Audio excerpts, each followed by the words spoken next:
Rogue Warriors end up dropping in Game 1, getting defeated by Doinby's former organization of JD Gaming in an absolute shellacking of a game. 27 minutes in, and Rogue Warriors look perhaps the worst they have ever looked. And I'm not sure if that's because it was JD just looking that much better, or if it was because Rogue Warriors have had their flame, had their passion doused by RNG, and they haven't had the chance to light it back up yet. A lot of the fire you see out of Rogue Warriors works when they're going up against the unexpected. Yeah. When teams don't expect the plays that they're trying to go for. And I thought that the defensive vision coming out of RNG stopped them a lot. The defensive vision that was coming out of JD in Game 1 stopped them a lot. And so it's not that they were feeling rather passive. In fact, there was a lot of movement coming out. They were looking for it, yeah. They were looking for a lot of plays. They were just stopped at step 1. And so if you're Rogue Warriors, you're now pushed in a situation where you have to play a slower game. If you don't play a slower game, then you're definitely going to be playing a scrappier one. And so now they need to find make a decision. In Game 2, what they're going to be doing. Playing a slower one, trying to play that vision game around bot side, make it a little easier, but that's going to be changing what the team's identity really is. Yeah. Or draft a Galio, go bottom lane. Galio, Camille, just Jarvan. Stomp that. Just stack up on the bottom lane. It's a strategy that's worked for them throughout the regular season, and that was the question that I think we wanted to see, was that will JD Gaming get dragged into the chaos, into the mud by Rogue Warriors, looking for scrappy team fights over and over, or will JD be able to retain their style? Well, it wasn't even a question in that Game 1. Rogue Warriors were the ones who fell apart and were dismantled by the set plays, by the team fights, and like we said, that laning phase was the only risk for JD Gaming, and they navigated it expertly. But now we've got to look to see what Rogue Warriors actually do to change things up. Is it just going to be in the champion picks? Is it going to being a bit more effective around the vision of JD Gaming? Yeah, I think the vision, playing around it, incredibly important. With the picks that they had currently, they had a lot of early game picks. This is incredibly important. If you're going for a lot of early game focus, you need to make the vision really last. You need to be strong around the vision that it's currently up, or at least make it so the vision that you clear not going to be coming right back again. So it's basically, you don't want to have a push and pull situation, because that just buys a lot of time for a scaling squad. And that's what ended up happening here, not just the buying time factor, but they actually just lost a lot of goals because the fights ended up not turning in their way. So what I would like to see, 2 things. First thing for Rogue Warriors, have a bit of scaling in your gameplay, just because if JD are actually willing to play it a little bit longer and just sit and wait, then they should be able to too. One of the biggest strengths of Rogue Warriors in the spring split and summer season was actually just in their team fighting.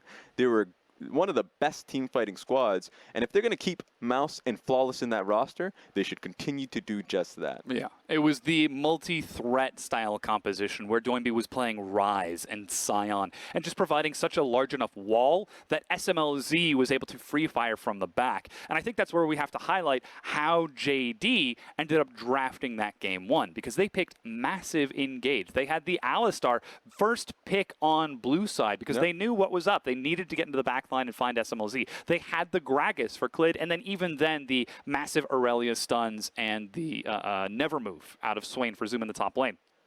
With all of that set up, with JD reading it so strong, do you think that Rogue Warriors can just draft themselves into a team fight composition, take it a little bit slower during the laning phase to try and reset that, and go back towards that style that worked for them earlier in the year? I think they should. Problem is now, going into the second issue that they have, is just that Clid is not the type to recognize that there's passive play in the opposite court and then sit still and be comfortable with that. He will take a lot from you. Scuttle Crabs, the Dragons, and even if the next game's going to be Cloud Dragon, they'll play around Elder. So issue is, if he finds an opening, he will take it. And this is not just the objectives alone. He is the best at being able to net the first bloods in the playoffs, regular season. So for him, he's just going to say, wait a minute, you're just going to keep me free? You're going to allow me to actually impact these lanes freely? So it's one or the other. At this point, you're just asking for Rogue Warriors to play a little bit better because JD are up to par with the competition. Oh, yeah.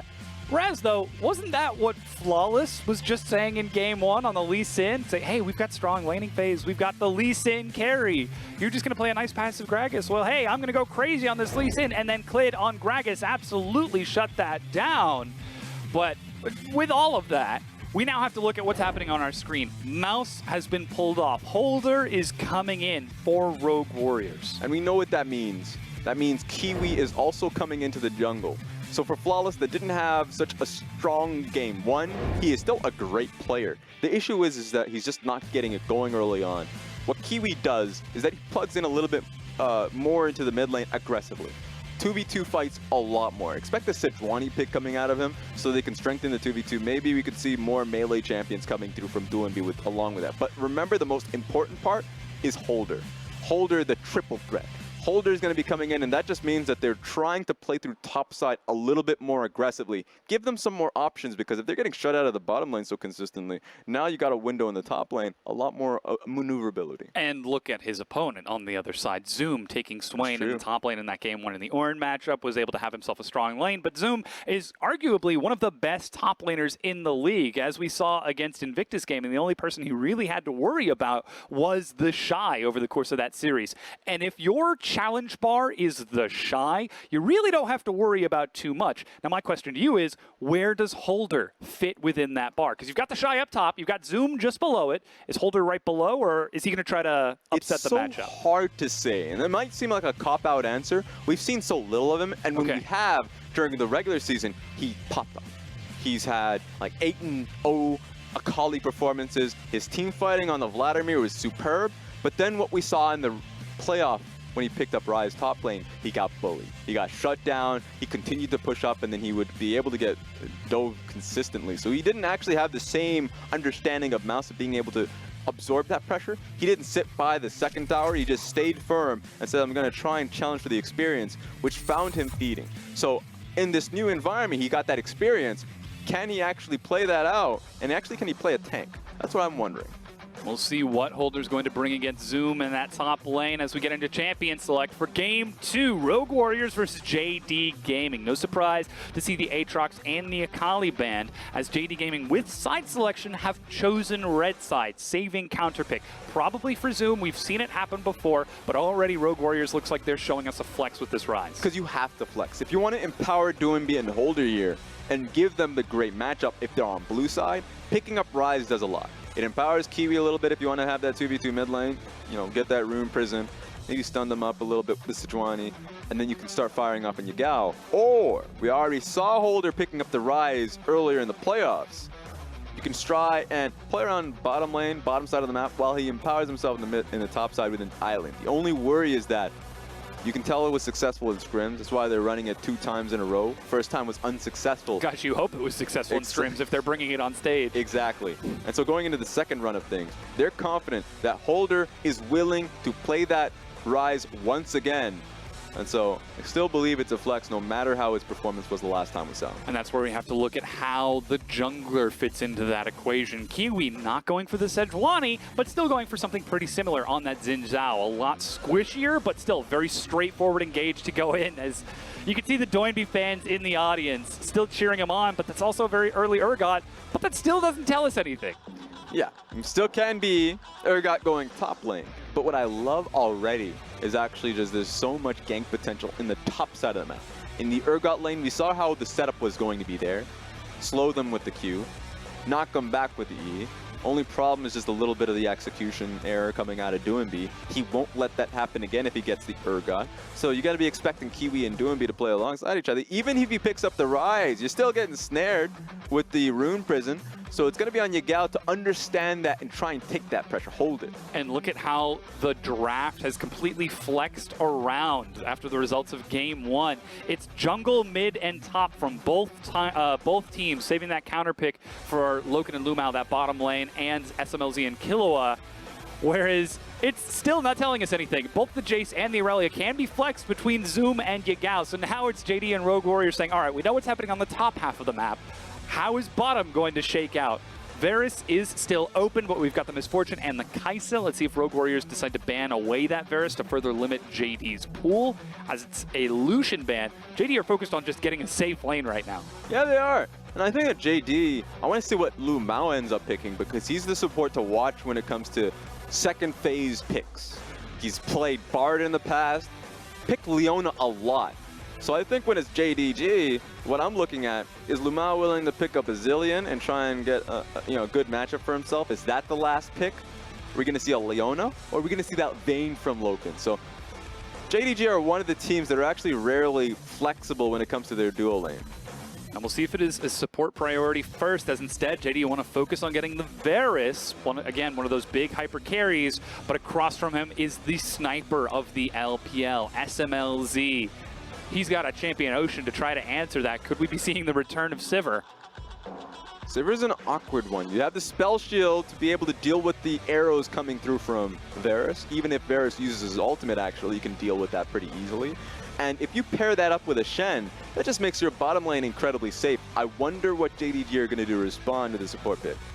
Looks like Braum, as the timer is ticking down, managing to make it through all of the remaining support bans, as again, both Lumau's Tom Kench and Alistar were blue side banned by Rogue Warriors. And of course, you've got to ban away that Rakan on either side, just because the flash engage is so very potent.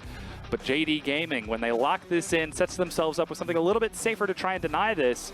And things are looking pretty good for JD in that bottom lane as the fans in the audience try to cheer them on. So it wasn't anything shocking, surprising. What it was is just, we want to know what bottom lane we're dealing with so we can play around our bottom lane. And what they got was Braum and Varus. Actually a lot of setup here. So if Clid wants to go bottom lane, he has a lot to work with. We've seen a lot of level 2 ganks work with the Braum because he can actually just flash and Q.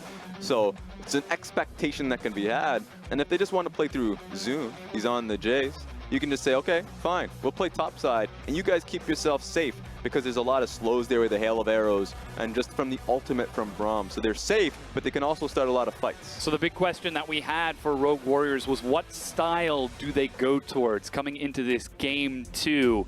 Will they try to get scrappy and dirty, looking for big fights, and just trying to embrace the chaos, take it down to the 50-50 coin flip?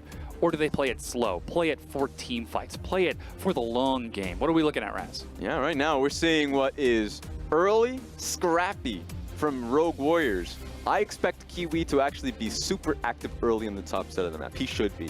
Early on the Scuttle Crabs, he should be challenging the Gragas. Gragas shouldn't find any openings. Going towards mid lane, Rune Prison's there. Duanbe is going to be calling for you.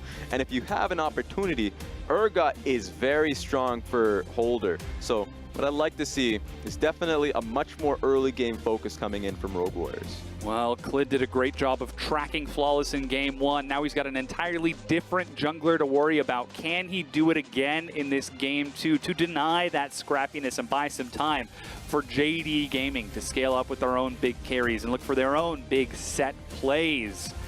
We'll have to see if Rogue Warriors can find the openings and play around the very dedicated and determined vision of JD Gaming. As we've said, the fire for Rogue Warriors has been missing since their loss to RNG just a few days ago. Is this the game that reignites the spark and brings the flame of Rogue Warriors to even this matchup out? Their team, it's not easy to stop them. It's not easy to make them feel, dampen in emotion. They'll come and fight back. So for Rogue Warriors, I'm expecting a long one. I don't think it's going to go to 3-0. I'm expecting Rogue Warriors to even this one up because they're a team that will actually take a loss incredibly well as they're going into this game. And now we've loaded onto the Rift. It's time to hear from the fans and see who they think will take this game 2 between Rogue Warriors and JD Gaming.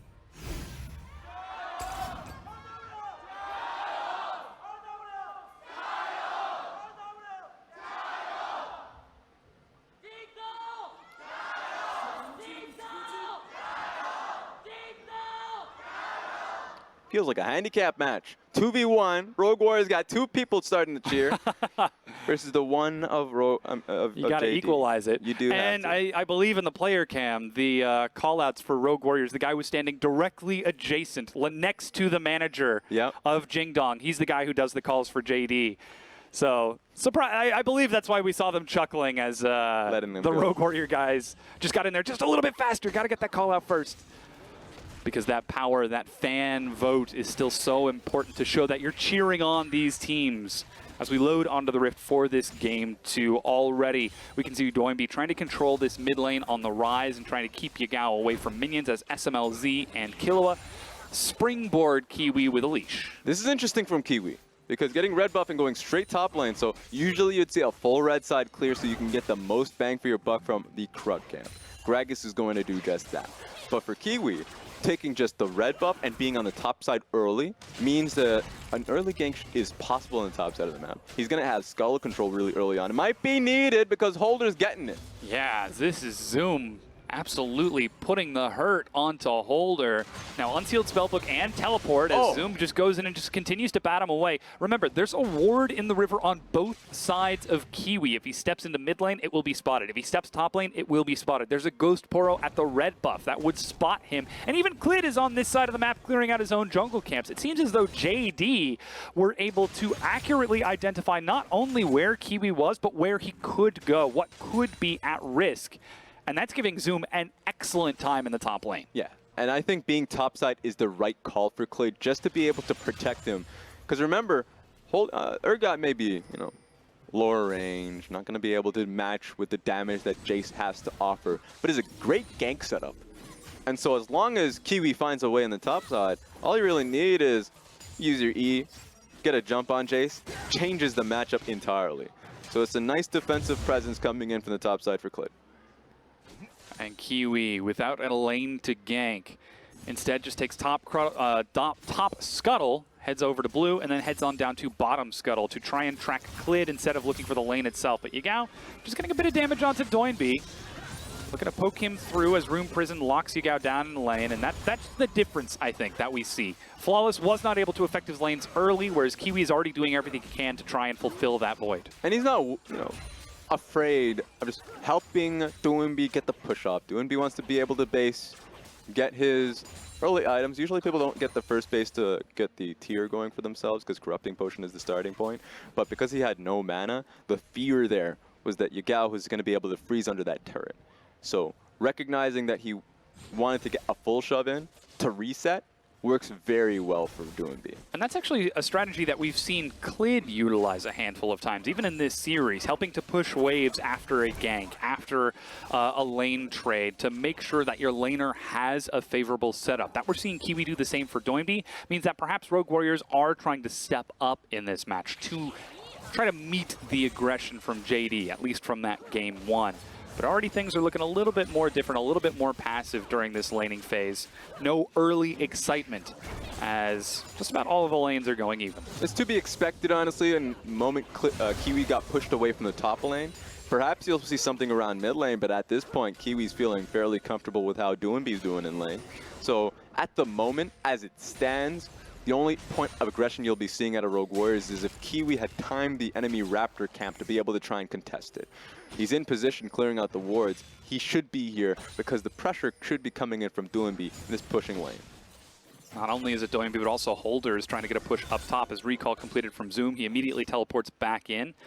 But Raptor's not on the docket quite yet. Looks like it's another Krug take from Clid as he's just keeping control over this side of the jungle. You can even see Kiwi setting up a ward for this next Raptor camp. Everybody's got their eyes on the prize.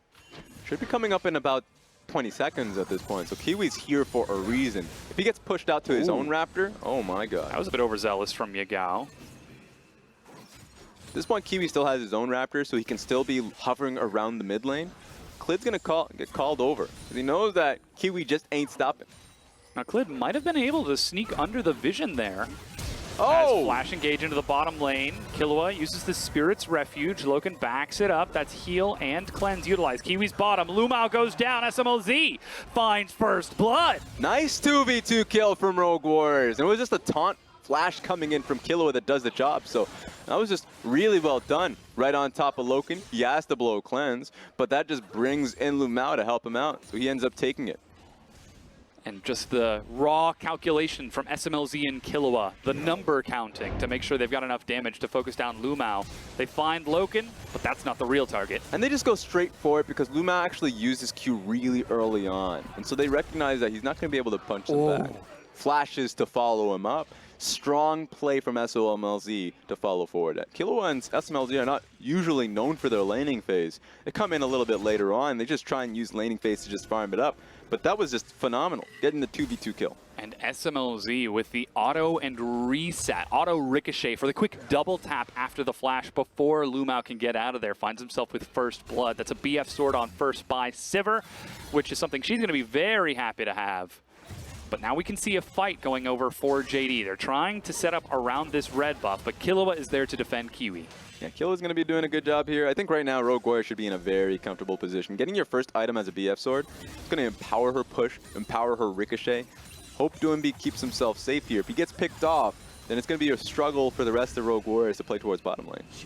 Doinby's still walking up to Yagao to try and zone him away as SMLZ and Killua are disappearing from that bottom lane. The door denies that pizza delivery, slams the door in the delivery man's face. I didn't order a pizza. Get this. There's pineapple on this thing. Boom. Slam that door. I think there's pineapple on this one. I mean, whenever you see the chromas, it actually has different types of pizzas. So we're going to get a chance. I saw some pepperoni on that one. Very well could. But Rogue Warriors, I would like to point out what just happened. Doinby forced the recall onto Yagao. There was the Raptor setup from Rogue Warriors that we were talking about a moment earlier. Clid took the Raptor camp, but because Yagao had already been pushed away and recalled, that meant that there was no one there to defend him. He was forced to body slam over the wall because Doinby stepped under the mid-tier 1 and zoned him out, which meant that Kiwi could take the red buff of JD Gaming. And if there had been a full committal on that side, remember that both SMLZ and Killua were actually roaming up and pushed Lumao completely out of the river bot side. So they would clearly be in position for a fight if there was ever a skirmish to take place. So I'm actually really liking what Rogue Warriors are doing. We don't usually see Rogue Warriors bottom lane plugged into the mid lane play. It's been happening. Oh, wait a second. Yagao and Clid hopping over the wall. Level 6 for Clid. Killua has been spotted, but there's Thrill of the Hunt. The flash, the body slam. Remember, no spell shield as it was used earlier. Slow. And the stun over the wall. Spirit's Refuge, Vanguard's Edge, and Yagao gets the kill. 1 for 1 as JD set up a 4-man dive bottom. They were so close, Dom. They were out of there. They were so close to finding themselves the second-tier turret, but you were right. No spell shield there for SMLZ, so he finds himself as the victim to the play. And that's, again, JD Gaming using the resources available to them to take more than you would normally expect, but Rogue Warriors trying to do the same thing. They're looking for Zoom. Double flash, he uses his own acceleration gate, and the transform gets him enough movement speed to survive. Now, could we be seeing a race for the turret? It looks like yes, but no. Killua tries to defend it, and Loken gets himself a solo kill and first brick while JD are turning onto the dragon. They're literally getting everything. Bottom lane tower, kill, and the Infernal Dragon. JD are cashing out. Oh, man. Raz, I don't think the casino has enough money. If JD are cashing out, they're coming in with chips that Rogue Warriors just cannot provide. Yeah, they're definitely under suspicion of bringing outside chips. Exactly. At this point, they're definitely never coming back to this casino again. For Rogue Warriors to come out, and honestly, I like the response from Doinby and Kiwi to come topside. They had used the rune. They used the Realm Warp pretty early, so just take a second look at this because we didn't get to see it initially. Killua trying to stop Loken, recognizing that Loken was here alone. But just way too much damage here from Loken. Even finishes it off with the Cutlass. Yeah, that Blade of the Ruined King now finished off to match the Storm Razors for SMLZ. Things are looking very good for JD Gaming. They've broken bottom tier 1 and now gotten the faster recall as they're 1,800 gold ahead. Top tier 1 is still standing. Over the duration of that replay, Rogue Warriors were not able to take it. Things might be slowed down for this landing phase. That's the issue here, is that it was Rogue Warriors trying to hunt for the kill on towards Jace. They recognized Jace had understood the play was happening really early on, so they tried to use the Realm Warp much earlier. Issue was, Doinby was so close to being able to get the Rune Prison off. Had the Rune Prison had been able to get off, they would have been able to get the kill on towards Zoom. It was just a hair's distance, honestly. Hair's breadth. Yeah. Or the bread of a hair. The bread of a hair. Yeah. I like that Don't one. think about it too hard. That's my favorite one. Now they're setting up top. They've engaged in the lane swap, but Kiwi hovering around the mid lane, immediately Vanguard's Edge, but that's Stand United, the cast. They're still trying to take this fight. Clitus in the front, Yagao back over. He's managed to find some good damage, Spirit's Refuge, but Yagao with the snipe. Now Holder teleporting in, looking for some action. Zoom will follow up. Disdain flings Yagao back forward, but he's still doing some damage. They're about to get the stun. They land it. Loken joins the fight. Piercing arrow. It's double stopwatch to try and stall this. As you can see, the coaching staff for JD. It's a golf clap because this is just another day in the office for this team. I think it needs more than just a golf clap. What the hell is happening in the back? But that was so well played from JDG. Zoom comes in with the roam later on. I was like, okay, I think at least a few members will be getting out of that one from Rogue Warriors. But then here comes Loken, the ultimate to set them down. Really well played because it starts off on a pick onto Yagao, actually. Because Yagao tries to go in alone, but he has to flash over the wall. And so it starts looking even out, but JDG come in so quickly.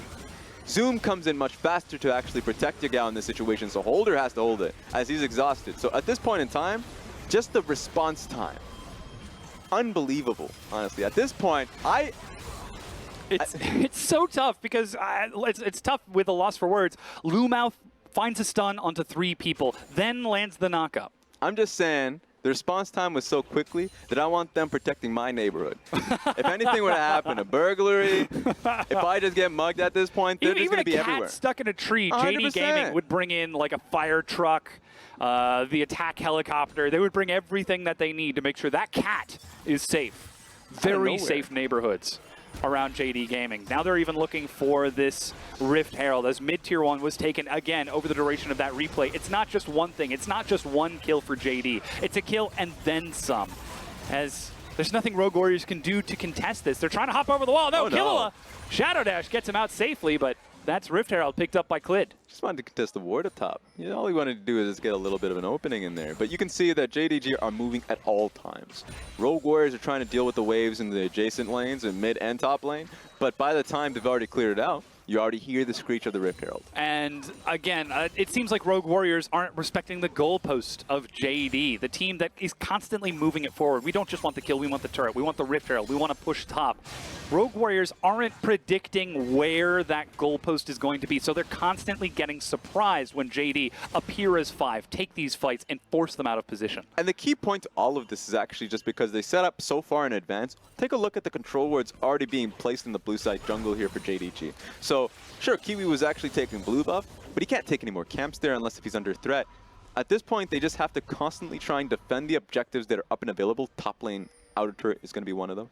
That if they stick around too long or not in the right place at the right time, then JDG just come in with more members because they have not been sending anyone to the bottom lane. And right now, Rogue Warriors are saying, are you crazy? You can't break this turret. We have a Sivir. And JD is saying, well, we have a Rift Herald. And they just walk it right up to the turret, even in between the minion waves to get these auto attack. Clid is acting as a Hulk himself to force SMLZ back. And yes, Sivir has plenty of wave clear, but without the team of Rogue Warriors there to defend it and get away from this vision, it's just going to keep getting chipped down. And remember, the other thing is just big bodies, too. They just have a lot of tanks that just walk up at you. So mid-range Sivir, sure, you can try and clear up the wave, but if you go stick your neck out there, they're going to engage on you. They've been diving so frequently. Here comes the Vanguard's edge. Yagao forces the engage. Holder sets up for a dive. A stun under 3. The cask under the turret. Yagao is still alive in the back. A Realm Warp chases him down. Finally, he will die as Doinby trades his life back over, but Loken again joins the fight. Rogue Warriors were desperate to find something, to find anything, but it's way too much, and they lose everything. Get completely cleared out. Lumao did such a good job just holding the door down so they can go front to back. There is absolutely no way, just because, I mean, Holder walking up forward didn't even get the chance to use his own exhaust there. It's going to be a big payoff for JD. That's the mid-tier 2, the middle inhibitor turret. 16 minutes in, down to the Rift Herald. Shelly, is she going to go for a second charge? Killua tries to go for the eye. Oh, the melee headbutt. What is that, the 1-inch punch from Shelly to get some massive damage onto the turret, and the bottom tier 2 is being pushed in. But you know what's still doing great? SMLZ held the top tier 1. Oh, there we go. There's always something, a light at the end of the tunnel. But take a look at this, because that was a great cast coming through, and the Braum door was even better. Holder was trying to get the execute, but actually had to stick his neck out for it. So he's in such a bad situation, and the Braum passive was actually just stacking up on top of him. So for the frontliners of Rogue Warriors, they're just getting blown up immediately just because Braum tags you, and the rest of them follow up. And what a world it could be if Rogue Warriors, they already banned away the Alistar, they banned away the Tahm Kench. If they also need to ban the Alistar and just triple ban support to keep Lumao out of these fights, because he is absolutely a force to be reckoned with. But finally, Rogue Warriors are on the board. Top tier 1 is down. They get themselves a turret. But JD Gaming, again, they've moved that goalpost ahead. They're taking the Cloud Dragon. Looks like they're even setting up vision around the bottom to make sure there's no chance of a contest from RW. And they recognize that the pressure is bot side, so Holder actually just has to be at his own tower. He's trying to realize, or at least recognize, what he can take. Maybe he can chip out the Raptor camp at this time, but he's just under threat. He's way too close to the JD camp. And that's such an accurate way to put it. Our Rogue Warriors are just constantly under threat because JD Gaming have shown that they are willing to take a fight at the drop of a hat. If you show even the faintest sign of aggression into their jungle, into their lane, onto their turret, they will fight you tooth and nail for it. And now they're maneuvering around this bottom tier 2. Holder clears the wave out, but this is against an Aurelia Jace siege. Yeah, they need more members here. You can already see they're pulling in Doinby because there's so much control in this red side jungle. Control wards being placed here by JD. You just don't know how many members are there. Now Loken is on the way. Winter's Bite hits Killua, but without Loken there, the push isn't too successful during this wave. And we have to mention JD, they've got themselves a very strong mid-game composition. That Jace, though, could end up scaling off into the late game if Rogue Warriors can stall it out. But they need to be able to draw the line somewhere so that they can stall this game out. Yeah, it's very difficult. With the mid-range that Rogue Warriors have, they're getting poked out by the Varus and the lethality build that you're seeing from the Jace. So currently, JDG are just poking. Sieging, poking. You're going to have to deal with them. Sure, you can scale off there, but it just means that Rogue Warriors need to find that one team fight. And this is not happening. Rogue Warriors are denying every single team fight that, JD are denying every single team fight that RW are looking for. 2,100 gold lead for Loken in the mid lane. It's only a 300 gold lead for Yagao. But in the top lane, it's another 2,200 advantage for Zoom. All of these carries are doing work. Chains of Corruption does miss, but they're still trying to force the engage. Flash knockup. Doinby sidesteps with the target is Kiwi. Still holding onto the Crescent Slash as they've managed to find Klid on the side. He goes down. And suddenly this could be looking dangerous. Yagao trying to get back into this. Holder steps up too far, but the CC chain is real. And he finds the kill. Realm Warp to get out of this Vanguard's edge. They found Doinby. They've separated him from his own portal. And they find themselves another kill. Great Vanguard's edge to just push him off at that point. Doinby needed to get off the portal. He was actually just losing a lot of HP, but by doing so, seals his fate. I mean, he was so close to having his flash up. If the play actually happened about 10 seconds later, he would have been able to get out of there scot-free, but that's just not the case. And while Baron hasn't spawned, JD have already set their eyes on the next target. The top tier 1 was pushed in through a side wave while all of that was happening. Bottom is pushing in for JD Gaming. Blue buff has been denied. Constantly, they take one thing then the next, but here's the first sign of them perhaps going a little bit too hard. Hard fight here for JDG because they lose so many of their engage points, so that's why Klid just goes down immediately. But Yagao comes in, and that changes everything. Because Braum passive stacks up on Holder, it's immediate execution. Kiwi, Doinby doesn't have much HP. Doinby tries to find a way back into his own portal, but by doing so, incredibly difficult because Aurelia is already on him. So it's just a tough call. Someone had to die in that situation, and it was Doinby at that point. Trying so hard to stay alive. I believe that was the first major mistake that we've seen from JD Gaming so far in this entire series in 47 minutes of gameplay. Klid getting caught out, missing the barrel cast onto Doinby to knock him fully into the team. So maybe the opening is still there for Rogue Warriors. It's a big maybe. I think for Rogue Warriors, it's trying to buy for the time. Rapid Fire Cannon being built up by SMLZ means it's a little bit easier to wave clear. They just need to force JDG away from the Baron buff. As long as the Baron buff minions aren't crashing onto their tower, they're in a good spot to wait until SMLZ gets Infinity Edge. Klid is hunting him down, but Killua was actually the target. Good Shadow Dash over the wall, but Loken still firing, will not be stopped. Come rain, sun, or whatever weather, he's just going to keep going. Yeah, it's a bad news bears right there. No Killua means that should be a good fight. Already being started on the Baron buff, JD. Blue Trinket spots this out. Teleport from the backside. It's Holder trying to get in. He's got no flash, but Baron at 4,000 health. Loken and Klid set to finish it off. Wall keeping SMLZ out of this is Lumao and Lumao and Yagao are doing some work. Holder trying to back out, but Zoom turns onto him. Baron finished off, but there's nobody to follow up onto Holder, and he's now dead. Rogue Warriors, they needed to go in or back away. They stayed too long, and they paid the price. Yeah, there was confusion there. Once Kiwi lost about 60% of his HP, because realistically at that point, you walk away. But Holder's already committed there. Maybe they can find some poke. There was just so many maybes at that point. JDG were just so decisive of being able to pick him off. And even though Loken's not there, 4 members of JD are still able to break down the top tier 2 turret. Looking at the inhib now. That's Sivir trying to get up, but that's the engage. Kiwi gets teleported in through that Realm Warp, right on in. The cask knocks Killua back forward. He goes low again. Loken is almost on the way as another Shock Blast splits the wickets. And still Loken is continuing to push at full health. They haven't even completed a base yet, but they're still looking for the inhibitor turret. Remember, Mid was taken by Shelly earlier. Chains of Corruption, they found Doinby. He is dead. SMLZ with no mana can't get the wave clear, and it looks like JD, they're trying to close this game out with the Baron buff as the death timers could be too high. 2 waves crashing in at the same damn time. Rogue Warriors got to do something or they lose now. Teleport Zoom is getting in. Lumao is low. Loken still firing across, and they manage to get a Fear Beyond Death. Finally, that's one, but Loken is unstoppable. Zoom with it. Fresh Youmu's and Duskblade is finishing it off. SMLZ is firing, but cannot get enough. And in a faster game 2, JD Gaming get the revenge they so desperately desire. I've got some bad news for Rogue Warriors. JD is woke. I mean, they right now, Yes. they're in a position where they're about to 3-0 Rogue Warriors cleanly.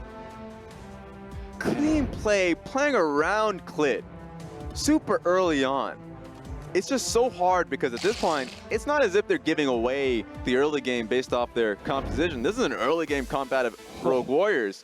They're just getting completely denied on the top side. And you saw Doinby's face in that loss. He is not happy about how things are going for Rogue Warriors because JD Gaming just look like a completely different team. Yeah, they look different, feel different. If I was in Beijing, they probably smell different. Probably some smell different as well. But that being said, we talked about Rogue Warriors being a momentum-based team, an emotional team. Let's look at what the playoff gauntlet actually is. It's a gauntlet. Playing series after series. The only series that they played was up against RNG, but that was very much just like a few days ago. And losing in the fashion that they did, now losing in the fashion that they are, they need to be able to get out of that rut because they weren't able to in Spring Split.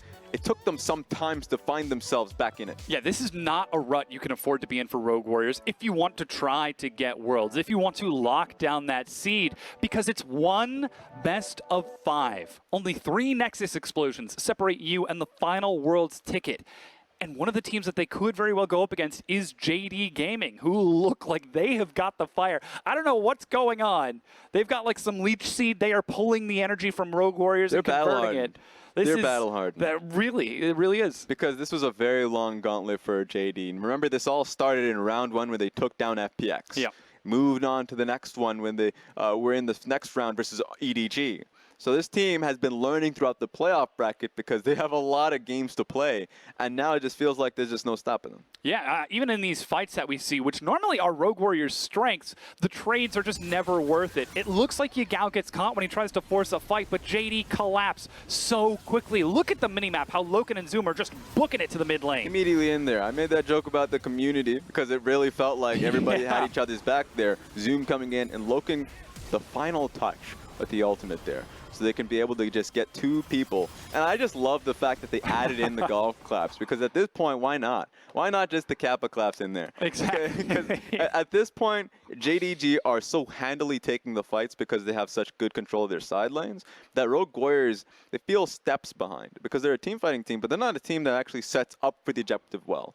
That the setup for the fight for Rogue Warriors is not as good as KT that they learned when they were in Rift Rivals. And so that's something they had to learn very slowly, but JD are fast learners, and this is the culmination of that. And we've got another fight for you, which that previous one was a 1 for 3. They traded a death, I believe, onto Yagao. This is even worse. This is a 1 for 4, and this is Rogue Warriors initiating the play. They wanted this dive. They brought 4 people, and they still end up going down as JD again collapse from every conceivable direction. Because it looks like an easy pick for Rogue Warriors. They had Yagao at blinking HP bars. This one person just blowing it. Just tip him over. Just ignite something. Kill him. Anything. But, of course, Bromdor comes in. Lumao and team fights have been inspirational. So I felt like JD individually have been able to make it work in these team fights. Yeah, and it's really been working for them. Yagao, despite going down in that last replay, takes our MVP for his Aurelia performance, surviving the laning phase against rookies Doinby's Rise. Sorry, rookies Doinby. Doinby's Rise, and then going 3-1-10 off the back of it. And there we have it. I mean, he did so well in this game. 3-1-10, of course. There's a lot of it just, I feel like you look at the man of the match, and I feel like it should be a team of the match. It's a little bit hard to coordinate that for the production side. Yeah. But the team really did rally around the mid lane fights. There were so many of them. There were times where he was picked up, but he was able to get repositioned so consistently. So team fights matter in this series, 100%. I thought it would be much closer. But the problem is Rogue Warriors just don't have the necessary members, because you already talked about how SMLZ is in the opposite side of the map trying to get a tower. Yeah. Because they think that the small skirmish is enough. But it isn't, because too many people are showing up here from JD. Yeah, JD Gaming with that momentum close out Game 2. We've still got Game 3 coming at you in just a few minutes. Don't go anywhere. The LPL will be right back. 相信这支年轻气盛的京东，相信过程。